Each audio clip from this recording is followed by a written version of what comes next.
السلام علیکم ناظرین، آج ہم بات کرتے ہیں حضرت ذوالکفل کے بارے میں، جن کا ذکر قرآن مجید میں انبیاء علیہ السلام کے ساتھ آیا ہے۔ جب حضرت یسع علیہ السلام بوڑھے ہو گئے تو انہوں نے اپنا نائب منتخب کرنا چاہا، تو سب کو بلا کر فرمایا، جو شخص ہمیشہ شب بیداری کرنے والا ہو اور ہمیشہ روزہ رکھنے والا ہو اور کبھی غصہ نہ کرتا ہو تو میں اس شخص کو اپنا نائب منتخب کروں گا۔ تو ایک شخص مجمع میں کھڑا ہو جاتا ہے اور عرض کرتا ہے، اے اللہ کے نبی، میں ان سب چیزوں کا عامل ہوں، لیکن حضرت یسع علیہ السلام کو اس کے قول پر اعتماد نہیں ہوتا، اس لیے اس روز اس کی بات کو رد فرما دیتے ہیں۔ پھر کسی دوسرے روز مجمع سے خطاب فرماتے ہیں تو پھر بھی وہی شخص کھڑا ہو جاتا ہے اور عرض کرتا ہے، اے اللہ کے نبی، میں ان سب چیزوں کا عامل ہوں۔ تو حضرت یسع علیہ السلام اس کو اپنا نائب منتخب فرما دیتے ہیں۔ جب ابلیس یہ دیکھتا ہے کہ ذوالکفل اپنے مقصد کے اندر کامیاب ہو چکا ہے تو وہ سب شیاطین سے کہتا ہے کہ جاؤ اس شخص پر اثر ڈالو کہ کوئی ایسا کام کر بیٹھے جس سے اس کا یہ منصب سلب ہو جائے۔ ابلیس کے مددگاروں نے کہا کہ وہ ہمارے قابو میں آنے والا نہیں ہے۔ تو ابلیس نے کہا، اچھا تم اس کو مجھ پر چھوڑ دو، میں اس سے نمٹ لوں گا۔ حضرت ذوالکفل اپنے اقرار کے مطابق دن بھر روزہ رکھتے اور رات بھر جاگتے تھے، صرف دوپہر کے وقت تھوڑا سا آرام فرماتے۔ ایک مرتبہ حضرت ذوالکفل معمول کے مطابق دوپہر کے وقت آرام فرما رہے تھے تو اچانک دروازہ بجنا شروع ہو گیا۔ تو حضرت ذوالکفل بیدار ہو گئے اور پوچھا، کون ہے؟ تو وہ کہنے لگا، میں بوڑھا مظلوم ہوں۔ تو حضرت ذوالکفل نے دروازہ کھول دیا تو اس نے اندر پہنچ کر اپنا ایک افسانہ کہنا شروع کر دیا کہ میری برادری کا مجھ سے جھگڑا ہو گیا ہے، انہوں نے مجھ پر ظلم کیا ہے۔ تو اس نے ایک لمبی داستان شروع کر دی، یہاں تک کہ دوپہر کے سونے کا وقت ختم ہو گیا۔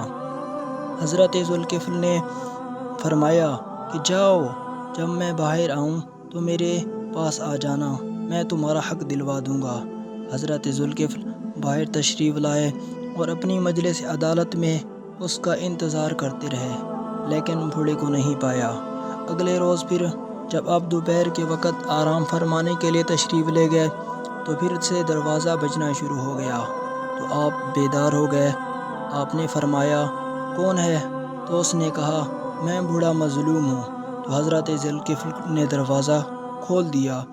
اس نے اندر پہنچ کر پھر سے وہی افسانہ کہنا شروع کر دیا۔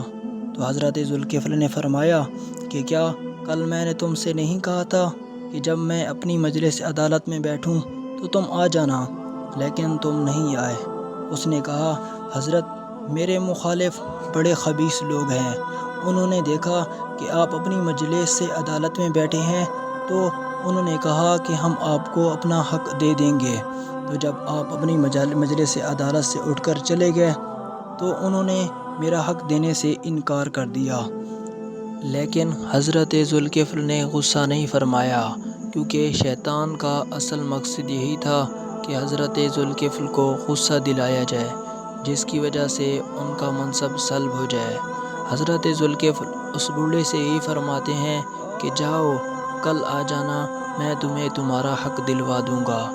اور اس گفتگو کے اندر اس دن بھی دوپہر کے سونے کا وقت ختم ہو جاتا ہے۔ اب رات کو جاگنا اور عبادت کرنا بھی لازمی تھا۔ جب دوسرے دن حضرت ذوالکفل اپنی مجلس عدالت میں تشریف لے جاتے ہیں اور اس بوڑھے کا انتظار کرتے ہیں، لیکن وہ بوڑھا نہیں آتا۔ پھر جب تیسرے روز سونے کے لیے آتے ہیں تو اپنے گھر والوں سے فرماتے ہیں کہ آج اندر آنے کی اجازت کسی کو نہیں دینا۔ تو حضرت ذوالکفل سو جاتے ہیں۔ تھوڑی دیر کے بعد وہی بوڑھا شیطان آتا ہے اور دروازہ بجانے کی کوشش کرتا ہے، لیکن گھر والے اس کو روک لیتے ہیں۔ تو وہ ایک روشن دان کے راستے سے اندر چلا جاتا ہے۔ تو حضرت ذوالکفل بیدار ہو جاتے ہیں اور اس کو دیکھتے ہیں کہ دروازہ بدستور بند ہے، لیکن پھر بھی یہ اندر آیا ہوا ہے۔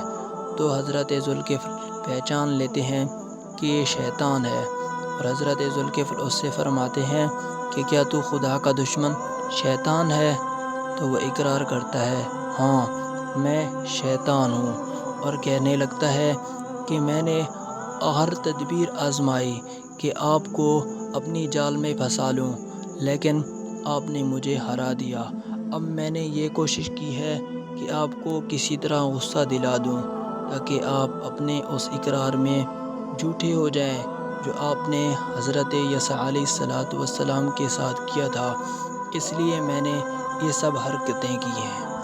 یہ واقعہ جس کی وجہ سے ان کو ذوالکفل کا خطاب دیا گیا ہے، کیونکہ ذوالکفل کا معنی ہے ایسا شخص جو اپنے عہدے اور ذمہ داری کو پورا کرنے والا